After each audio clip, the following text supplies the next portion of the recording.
안녕하세요. 결혼한 지 반년 만에 시댁 살림살이 죄다 휩쓸어서 집 나온 30대 여성입니다.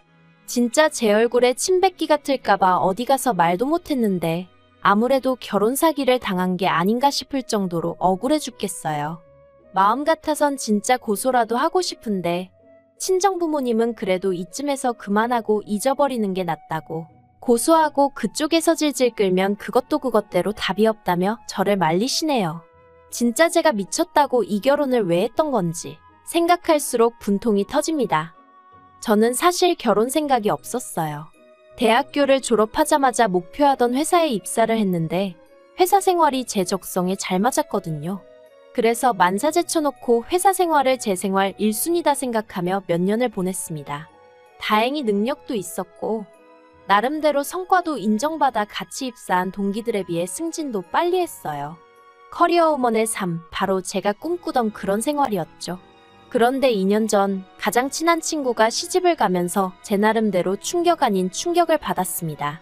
제 친구도 저 못지않은 일 중독자였고 그래서 솔직히 저처럼 결혼 생각은 없는 줄 알았거든요. 그런데 어느 날 갑자기 연애를 한다고 하더니 1년도 안 돼서 시집까지 간다고 하니까 뭔가 묘한 배신감도 들고 걱정이 되기도 하고 그렇더라고요. 웃기죠? 아무튼 그러고 나서 솔직히 이렇게 살면 안 되겠다 그런 생각이 들대요. 그래서 가까운 몇몇 사람들에게 혹시 주변에 괜찮은 사람, 나랑 어울릴 것 같은 사람이 있으면 소개 좀 시켜달라고 했어요. 당장 결혼하고 싶다, 시집가고 싶다 그런 건 아니었지만 그래도 연애라도 해볼까 하는 생각이에요. 그리고 다행히 얼마 지나지 않아 소개팅이 정말 줄줄이 잡히기 시작하더라고요. 그땐 솔직히 좀 내가 미쳤지 왜 그런 소리를 하고 다녔을까 싶을 정도였어요. 평일에 빡세게 일하고 주말에 쉬어야 되는데 이게 뭔 일인가 싶었거든요. 그래도 제가 먼저 해달라고 했던 소개팅이라 싫다 소리도 못하고 그렇게 주말이면 도살장 끌려가는 소마냥 소개팅 자리에 나가기 시작했습니다. 그리고 소개팅을 주선해준 지인들에겐 미안한 말이지만 어쩜 그렇게 눈에 들어오는 사람이 하나 없던지 제가 주제에 맞지 않게 눈이 높았던 걸 수도 있고요. 아무튼 시간이 갈수록 정말 후회막심이었어요. 내가 귀한 주말에 왜 이러고 있나 싶은 게. 그래서 더는 안 되겠다 못하겠다 싶어서 8번째 소개팅을 하던 날 오늘도 허탕치면 연애고 나발이고 포기라고 마음을 먹었었거든요. 그런데 바로 그날 남편을 만나게 되었네요. 약속 장소에 나가니 한눈에 봐도 긴장한 듯한 남편이 먼저 도착해 저를 기다리고 있었습니다. 그리고 저는 이미 앞서 여러 번의 소개팅을 했던 탓에 어떤 대화가 오가게 될지 예상하며 제 나름대로 남편을 이리저리 재보느라 정신이 없었고요. 그런데 남편이 대화를 끌어나가는 방식은 앞선 사람들하고는 전혀 달랐어요. 예측할 수 없었고 재미도 있었죠. 그리고 다행히 남편도 제가 마음에 들었는지 헤어지면서 바로 다음엔 언제 보겠냐며 자연스럽게 약속을 잡는데 그냥 그런 능글맞은 성격도 마음에 들었네요. 이후로 저희는 한 달 가까운 시간 동안 서로를 알아가는데 집중했어요. 남편은 저보다 2살이 많았고 이미 34이라는 적지 않은 나이였기에 결혼을 전제로 한 연애 상대를 찾고 있다고 했죠. 그리고 지금 돌이켜 생각해보면 제 눈에 콩깍지가 단단히 씌어있긴 했는지 저는 사실 결혼 상대를 찾고 있던 건 아닌데 저도 모르게 저도 그렇다고 했답니다.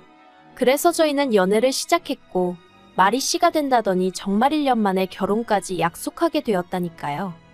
그런데 남편에게 프로포즈를 받고 처음 시댁에 인사를 드리러 갔던 날 저는 생각지도 못한 이야기를 듣게 되었습니다.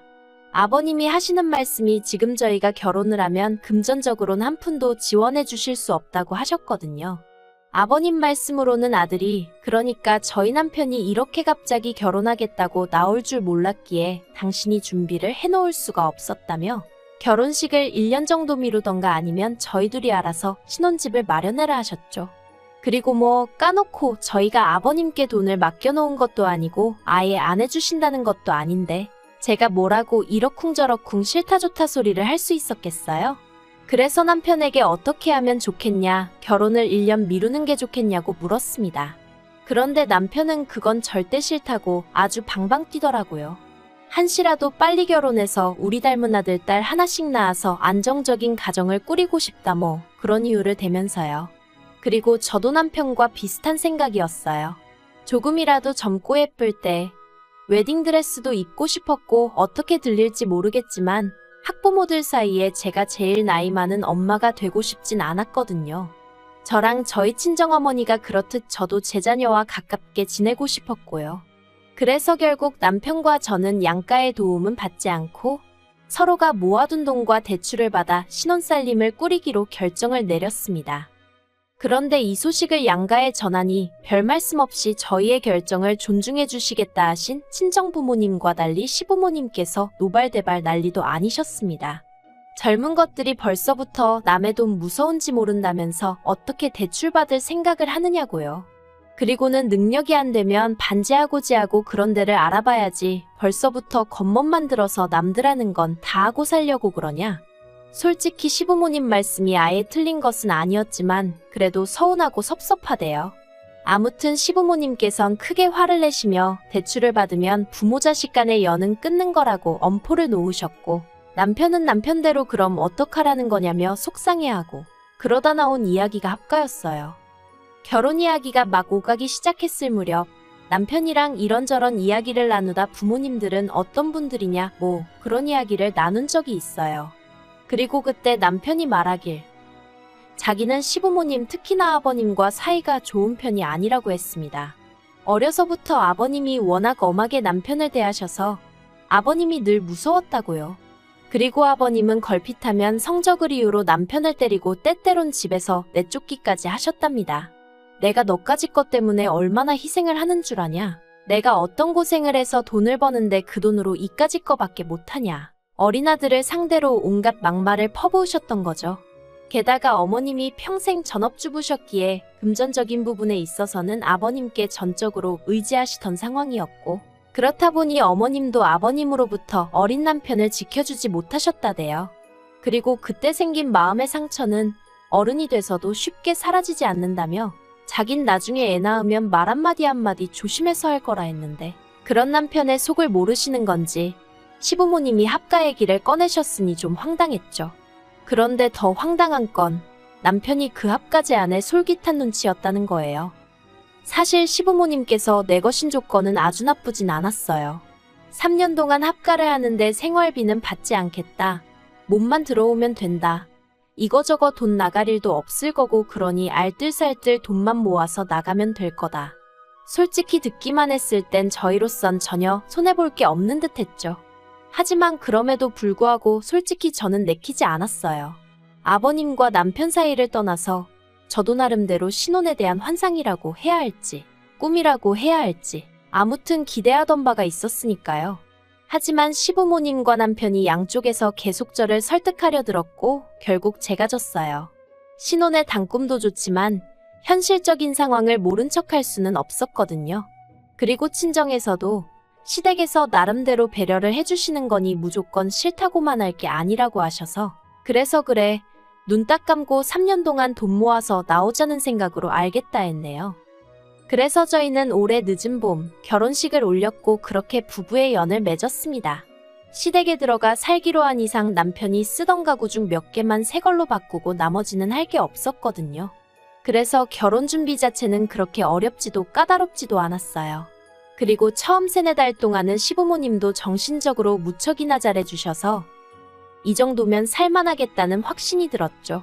그런데 그런 와중에 시부모님께서 생각지 못한 말씀을 꺼내셨습니다.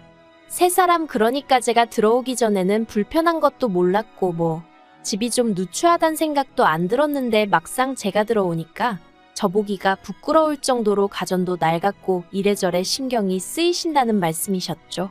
그래서 냉장고며 TV며 기존에 쓰시던 가전제품들을 새로 바꿨으면 좋겠다. 그리고 심지어 제 수고를 덜어주시겠다며 세탁기도 바꾸고 건조기도 하나 들여놓으면 좋겠다. 그런데 몇 날 며칠을 했으면 좋겠다고만 말씀하시지 도통 행동에 옮기질 않으셔서 왜 그러시나 했더니 제 이야기를 들으신 친정어머니가 하시는 말씀이 저더러 맹추라며 말 뜻을 모르겠냐? 너더러 바꾸라는 거다. 그러시는 거예요. 순간망치로 머리를 한 대 맞은 듯 얼떨떨하더라니까요.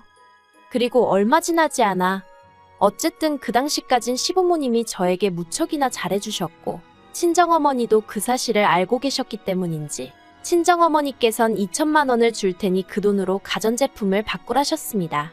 사실관리비나 이런저런 공과금을 제외하고 저희가 지출하는 돈이라곤 가끔씩 장 보러 가면 그때 5에서 10만 원 정도 쓰는 게 전부였다 보니 해드릴까 싶은 마음이 들긴 하더라고요. 그리고 저도 어차피 같이 쓸 거고 그 정도 하면 나름대로 시댁에서 제 체면이 설 것 같기도 했죠. 그래서 친정어머니께 받은 돈으로 시부모님이 원하시는 냉장고, TV, 세탁기, 건조기 등등을 장만했네요. 그런데 위에 나열한 제품들이 집에 배달되고 한 달도 되지 않아 아버님이 저희더러 나가라셨습니다. 저희가 싸가지가 없어서 같이 못 살겠다면서요. 그리고 그 싸가지 없다는 말의 이유가 저희가 둘 다 회사 일로 바빠 결혼식 직후 바로 신혼여행을 떠나지는 못했었거든요. 그러다 이제 좀 상황이 정리가 되어서 뉴욕여행을 계획했는데 시부모님 특히나 아버님께서 계속 딴지를 거셨습니다. 그런데 가서 뭘 먹으려고 그러냐, 거기 치안이 어떻냐, 볼 때마다 이건 뭐 가지 말라는 건지 싫은 소리를 해대시니 결국 듣다 못한 남편이 아버님더러 저희가 알아서 하겠다고 한마디 했거든요.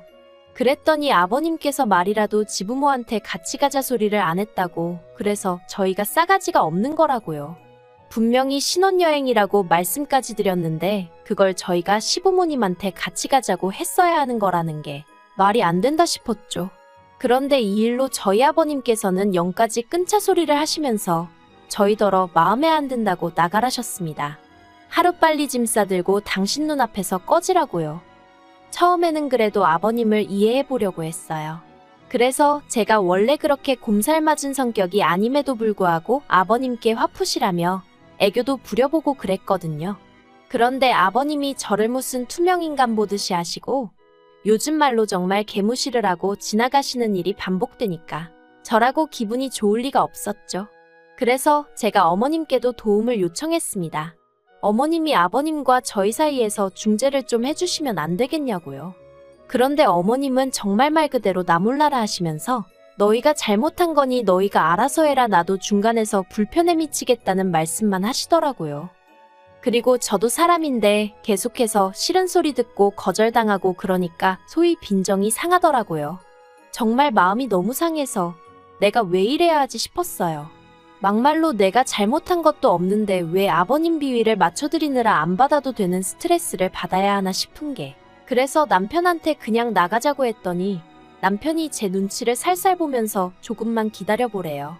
자기가 아버님한테 싹싹 빌어서라도 여기서 지낼 수 있게 해보겠다고요. 그런데 저는 그렇게까지 아버님 어머님하고 같이 살고 싶진 않았거든요. 이렇게 표현하자니 그렇지만 그거 돈 몇 푼 모으자고 매번 별것도 아닌 일로 역성 내시고 영끈차 소리 하시는 분들한테 머리 조아려가며 비위 맞춰가며 그렇게 살고 싶지 않았어요. 그래서 남편한테 그럴 필요 없다, 나는 마음 정했다, 아버님 말씀대로 나가 살겠다 했습니다. 그랬더니 남편이 저더러 가족끼리 같이 살다 보면 큰 소리도 좀 날 수도 있고 그런 거지, 저도 며느리가 돼서는 대번에 나가겠다 하는 게 말이 되냐면서 자기는 평생 이거보다 더한 소리도 듣고 살았는데 저는 겨우 한 번이고 처음이지 않냐고, 근데 그걸 못 견디냐는 거예요. 많이 황당했어요. 막말로 자기야 아버님 자식이니까 피할래야 피할 수가 없어서 그렇게 당하고 살았는진 몰라도 저는 제가 왜요? 제가 왜 그런 수모를 겪으며 살아야 하냐는 거죠.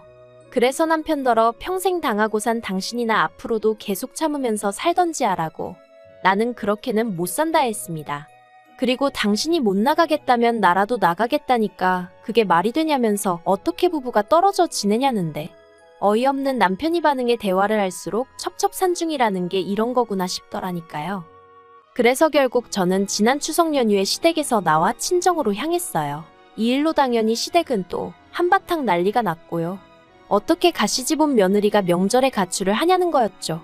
그래서 저도 어차피 제가 거기 있어봤자 아버님은 저를 못 본 척 투명인간 취급하시지 않냐, 그런데 제가 왜 거기 있어야 하냐고 받아쳤습니다. 인사는 받기 싫으시면서 저랑 말 한마디도 섞기 싫으시다면서 제가 부친 전은 드시고 싶으셨냐고요. 그랬더니 여차하면 봐줄까 했는데 도저히 안 되겠다며 가만 안 두겠단 말씀을 하시대요. 어이가 없어서 막말로 제가 아버님 자식도 아니고 가만 안 두면 뭐 어쩌시겠단 건지. 그래서 저도 더는 안 되겠다 싶어서 엊그제 친정아버지랑 같이 이삿짐차 불러서 시댁에 갔어요. 다행히 현관 비밀번호라던가 그런 건 그대로였고 어머님 아버님도 안 계시길래 저희 친정어머니가 사주신 가전제품들하고 제 물건 싹 다 챙겨서 나왔네요. 그리고 남편한테 내 건 내가 알아서 챙겨가니까 앞으로 잘 먹고 잘 살라고 문자 하나 보내놨죠. 그랬더니 얼마 안 있다부터 핸드폰에 불이 나도록 남편과 시부모님이 번갈아가며 전화를 해대기 시작했습니다. 그리고 남편한테만 20번 넘게 전화가 걸려오고 나서야 뭐라 짓거리는지 드러나 볼까 하는 마음으로 전화를 받아봤어요. 그랬더니 남편이 이게 다 무슨 상황이냐면서 아무리 그래도 그렇지 그걸 다 가져가면 어떡하냐고 그럼 당장 자기 부모님은 어떻게 생활을 하시라는 거냐며 자기가 상황을 해결하겠다 하지 않았냐 그걸 못 믿고 이렇게 일을 키우냐 하는데 해결은 무슨 아버님이 이제나 저제나 눈길 한번 주시려나 하고 몸살이며 얹혀 사는 게 해결이냐고 쏘아붙였어요. 그리고는 나는 당신처럼 아버님의 밑도 끝도 없는 막말 못 들어드린다고 그런 분인 줄 알았으면 합가는 애시당초 하지도 않았다고 소리를 질렀죠. 그런데 남편 뒤쪽으로 아버님 목소리가 들려왔습니다. 전화 가는 건 상관없지만 물건들은 제자리에 돌려놓으라면서 그래서 그건 어디까지나 어머님 아버님하고 제가 같이 산다는 조건으로 제가 산 거지. 어머님 아버님 쓰시라고 사드린 거 아니니 김칫국 그만 드시라고 체하신다고 받아쳐버렸어요. 막말로 저희 친정부모님이 돈이 썩어나서 그 돈으로 시댁 물건들 바꿔주신 거 아니거든요. 저한테 잘해주신다 하니까 고마운 마음에 해주신 거지. 정말 어이가 없더라니까요. 그리고 오늘 지금 이 순간에도 남편에게선 계속해서 연락이 오고 있어요. 이제라도 정신 차리고 빨리 들어오라며 아버님도 많이 후회하시는 눈치라면서요. 하지만 전 그 말 안 믿어요. 후회하신다는 건 아마 제가 친정아버지와 시댁을 찾았던 그 시간에 집을 비우신 걸 후회하시는 거겠죠. 지금도 저희 시부모님은 보나마나 당신들 물건을 제가 훔쳐갔다고 생각하고 계실 거예요. 전화로도 신고하신다고 하셨거든요.